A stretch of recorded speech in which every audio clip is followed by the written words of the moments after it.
कृष्ण वंदे जगद्गुरुम्। 5वें अध्याय का 20वां और 21वां श्लोक। 5वें अध्याय का 20वां श्लोक। न प्रहृष्यत प्रियं प्राप्य नोद्विजेत प्राप्य चाप्रियम्। स्थिर बुद्धिर सम्मूढ़ो ब्रह्मविद् ब्रह्मणि स्थितः। ऊपर कहे गए श्लोकों का अर्थ है, जो प्रिय को प्राप्त होकर हर्षित न हो और अप्रिय को प्राप्त होकर उद्विग्न न हो, वह स्थिर बुद्धि वाला, मूर्तारहित तथा ब्रह्म को जानने वाला मनुष्य ब्रह्म में स्थित है।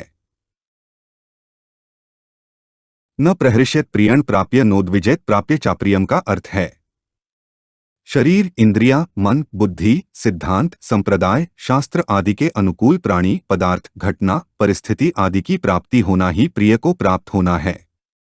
शरीर, इंद्रिया, मन, बुद्धि, सिद्धांत, संप्रदाय, शास्त्र आदि के प्रतिकूल प्राणी, पदार्थ, घटना, परिस्थिति आदि की प्राप्ति होना ही अप्रिय को प्राप्त होना है।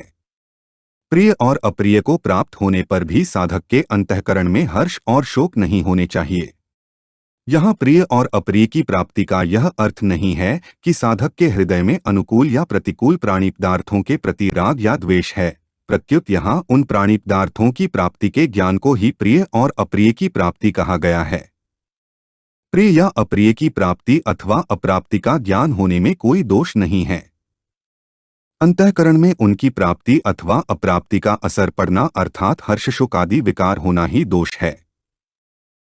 प्रियता और अप्रियता का ज्ञान तो अंतःकरण में होता है, पर हर्षित और उद्विग्न करता होता है। अहंकार से मोहित अंतःकरण वाला पुरुष प्रकृति के कर्णों द्वारा होने वाली क्रियाओं को लेकर मैं करता हूँ ऐसा मान लेता है तथा हर्षित और उद्विग्न होता रहता है। परंतु जिसका मोह दूर हो गया है, जो तत्ववेत्ता है, वह गुण ही गुणों में बरत रहे हैं ऐसा जानकर अपने में, स्वरूप में वास्तविक अकर्तृत्व का अनुभव करता है।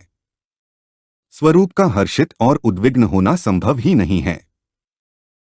स्थिर बुद्धिः का अर्थ है, स्वरूप का ज्ञान स्वयं के द्वारा ही स्वयं को होता है। इसमें ज्ञाता और ज्ञेय का भाव नहीं रहता। यह ज्ञान करण निरपेक्ष होता है, अर्थात इसमें शरीर, इंद्रिया, मन, बुद्धि आदि किसी करण की अपेक्षा नहीं होती। करणों से होने वाला ज्ञान स्थिर तथा संदेहरहित नहीं होता, इसलिए वह अल्पज्ञान है। परंतु स्वयं अपने होनेपन का ज्ञान स्वयं को ही होने से उसमें कभी परिवर्तन या संदेह नहीं होता। जिस महापुरुष को ऐसे करण निरपेक्ष ज्ञान का अनुभव हो गया है, उसकी कही जाने वाली बुद्धि में यह ज्ञान इतनी दृढ़ता से उतर आता है कि उसमें कभी विकल्प, संदेह, विपरीत भावना, असंभावना आदि होती ही नहीं। इसलिए उसे स्थिर बुद्धिः कहा गया है। असम्मूढ़ का अर्थ है, जो परमात्म तत्व सदा सर्वत्र विद्यमान है, उसका अनुभव न होना और जिसकी स्वतंत्र सत्ता नहीं है, उस उत्पत्ति विनाशील संसार को सत्य मानना, ऐसी मूर्ता साधारण मनुष्य में रहती है। इस मूर्ता का जिसमें सर्वथा अभाव हो गया है, उसे ही यहाँ असम्मूढ़ कहा गया है। ब्रह्मविद् का अर्थ है, परमात्मा से अलग होकर परमात्मा का अनुभव नहीं होता। परमात्मा का अनुभव होने में अनुभविता, अनुभव और अनुभाव्य यह त्रिपुटी नहीं रहती, प्रत्युत त्रिपुटीरहित अनुभव मात्र, ज्ञान मात्र रहता है। वास्तव में ब्रह्म को जानने वाला कौन है यह बताया नहीं जा सकता, कारण कि ब्रह्म को जानने वाला ब्रह्म से अभिन्न हो जाता है, इसलिए वह अपने को ब्रह्मवित् मानता ही नहीं, अर्थात उसमें मैं ब्रह्म को जानता हूँ ऐसा अभिमान नहीं रहता। ब्रह्मणि स्थितः का अर्थ है, वास्तव में संपूर्ण प्राणी तत्व से नित्य निरंतर ब्रह्म में ही स्थित हैं, परंतु भूल से अपनी स्थिति शरीर, इंद्रिया, मन, बुद्धि आदि में ही मानते रहने के कारण मनुष्य को ब्रह्म में अपनी स्वाभाविक स्थिति का अनुभव नहीं होता। जिसे ब्रह्म में अपनी स्वाभाविक स्थिति का अनुभव हो गया है, ऐसे महापुरुष के लिए यहाँ ब्रह्मणि स्थितः पदों का प्रयोग हुआ है। ऐसे महापुरुष को प्रत्येक परिस्थिति में नित्य निरंतर ब्रह्म में अपनी स्वाभाविक स्थिति का अनुभव होता रहता है। यद्यपि एक वस्तु की दूसरी वस्तु में स्थिति होती है, तथापि ब्रह्म में स्थिति इस प्रकार की नहीं है, कारण कि ब्रह्म का अनुभव होने पर सर्वत्र एक ब्रह्म ही ब्रह्म रह जाता है। उसमें स्थिति मानने वाला दूसरा कोई रहता ही नहीं। जब तक कोई ब्रह्म में अपनी स्थिति मानता है, तब तक ब्रह्म की वास्तविक अनुभूति में कमी है, परिच्छिन्नता है। 5वें अध्याय का 21वां श्लोक। बाह्य स्पर्शेष्वसक्तात्मा विन्दत्यात्मनि यत् सुखम स ब्रह्मयोग युक्तात्मा सुखमक्षमश्नुते। ऊपर कहे गए श्लोकों का अर्थ है, बाह्य स्पर्श में आसक्तिरहित अंतःकरण वाला साधक आत्मा में जो सुख है उसको प्राप्त होता है। फिर वह ब्रह्म में अभिन्न भाव से स्थित मनुष्य अक्षय सुख का अनुभव करता है। बाह्य स्पर्शेष्वसक्तात्मा का अर्थ है, परमात्मा के अतिरिक्त शरीर, इंद्रिया, मन, बुद्धि, प्राण आदि में तथा शब्द, स्पर्श आदि विषयों के संयोगजन्य सुख में जिसकी आसक्ति मिट गई है, ऐसे साधक के लिए यहाँ ये पद प्रयुक्त हुए हैं। जिन साधकों की आसक्ति अभी मिटी नहीं है पर जिनका उद्देश्य आसक्ति को मिटाने का हो गया है, उन साधकों को भी आसक्तिरहित मान लेना चाहिए, कारण कि उद्देश्य की दृढ़ता के कारण वे भी शीघ्र ही आसक्ति से छूट जाते हैं। पूर्व श्लोक में वर्णित प्रिय को प्राप्त होकर हर्षित और अप्रिय को प्राप्त होकर उद्विग्न नहीं होना चाहिए। ऐसी स्थिति को प्राप्त करने के लिए बाह्य स्पर्श में आसक्तिरहित होना आवश्यक है। उत्पत्ति विनाशशील वस्तुमात्र का नाम बाह्य स्पर्श है, चाहे उसका संबंध बाहर से हो या अंतःकरण से। जब तक बाह्य स्पर्श में आसक्ति रहती है तब तक अपने स्वरूप का अनुभव नहीं होता। बाह्य स्पर्श निरंतर बदलता रहता है पर आसक्ति के कारण उसके बदलने पर दृष्टि नहीं जाती और उसमें सुख का अनुभव होता है। पदार्थों को अपरिवर्तनशील स्थिर मानने से ही मनुष्य उनसे सुख लेता है, परंतु वास्तव में उन पदार्थों में सुख नहीं है। सुख पदार्थों के संबंध विच्छेद से ही होता है। इसीलिए सुषुप्ति में जब पदार्थों के संबंध की विस्मृति हो जाती है तब सुख का अनुभव होता है। वहम तो यह है कि पदार्थों के बिना मनुष्य जी नहीं सकता, पर वास्तव में देखा जाए तो बाह्य पदार्थों के वियोग के बिना मनुष्य जी ही नहीं सकता।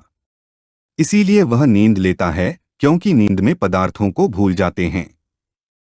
पदार्थों को भूलने पर भी नींद से जो सुख, ताजगी, बल, निरोगता, निश्चिंतता आदि मिलती है वह जागृत में पदार्थों के संयोग से नहीं मिल सकती। इसलिए जागृत में मनुष्य को विश्राम पाने की, प्राणी पदार्थों से अलग होने की इच्छा होती है।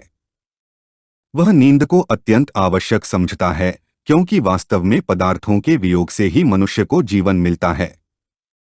नींद लेते समय दो बातें होती हैं, एक तो मनुष्य बाह्य पदार्थों से संबंध विच्छेद करना चाहता है और दूसरी उसमें यह भाव रहता है कि नींद लेने के बाद अमुक कार्य करना है। इन दोनों बातों में पदार्थों से संबंध विच्छेद चाहना तो स्वयं की इच्छा है जो सदा एक ही रहती है, परंतु कार्य करने का भाव बदलता रहता है। कार्य करने का भाव प्रबल रहने के कारण मनुष्य की दृष्टि पदार्थों से संबंध विच्छेद की तरफ नहीं जाती। वह पदार्थों का संबंध रखते हुए ही नींद लेता है और जागता है।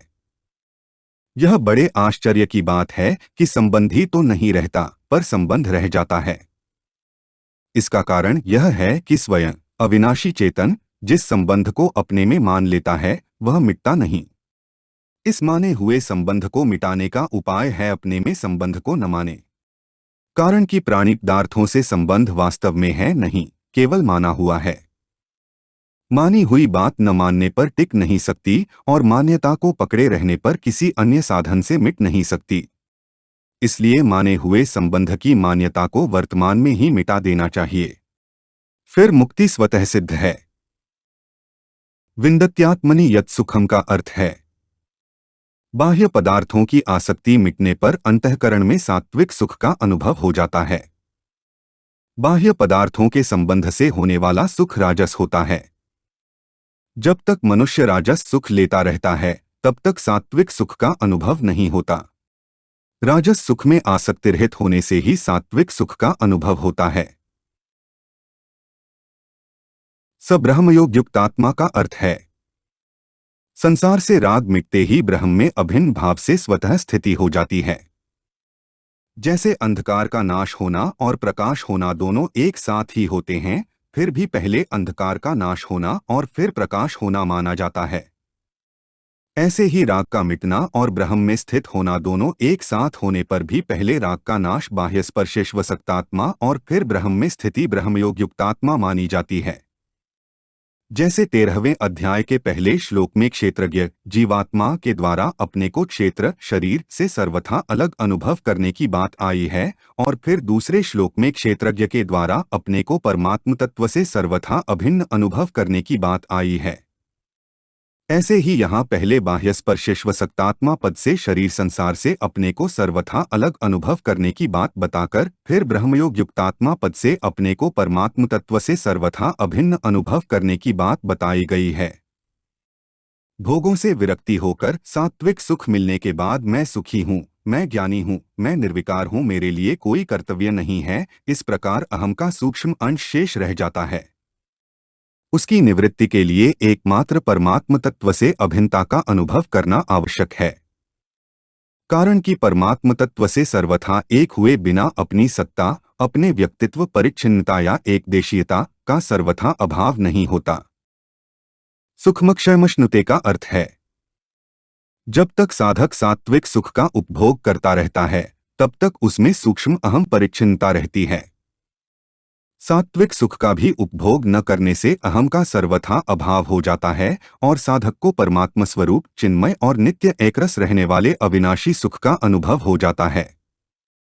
इसी अक्षय सुख को आत्यंतिक सुख, अत्यंत सुख, एकांतिक सुख आदि नामों से कहा गया है।